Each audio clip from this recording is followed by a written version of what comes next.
வணக்கம் sir madam. வணக்கம். உங்களுடைய செல்ஃப் நீங்கள் அறிமுகப்படுத்திக்கோங்க. Okay. என் பேர் Kannan and my son Harvindan from 6 Platinum. Hi, my name is Karthika. Sir madam, நீங்கள் சன்ஷைனை தேர்ந்தெடுத்ததுக்கான காரணம்? நான் சன்ஷைன் ஃபர்ஸ்ட் ஏன் தேர்ந்தெடுத்தேன்னா அதுக்கு சில காரணங்கள் இருக்கு. ஃபர்ஸ்ட் அதோட எஜுகேஷனோட சிஸ்டம். சன்ஷைனில் பார்த்தீங்கன்னா ஒரு ப்ராப்பரான எஜுகேஷன் சிஸ்டம் இருக்கு. இப்போ ஸ்டாண்டர்ட் 1 4க்கு முன்னாடி ஒரு ஸ்டூடெண்ட் என்னென்ன சிலபஸ்லாம் அவங்க கவர் பண்ணணும், என்னென்ன தெரிஞ்சிருக்கணும்ட்டு ஒரு சிஸ்டம் இருக்கு. ஸோ சன்ஷைன் அது எல்லாமே 1 by 1 கவர் பண்ணுறாங்க. அவங்களோட சிலபஸ் பார்த்தீங்கன்னாக்கா memang benar pasti syllabus yang patut diajar.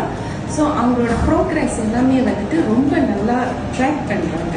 For example டீச்சர்ஸ்லாம் ஸ்டூடெண்ட்ஸை சொல்லி கொடுக்கும் போது use different kind of teaching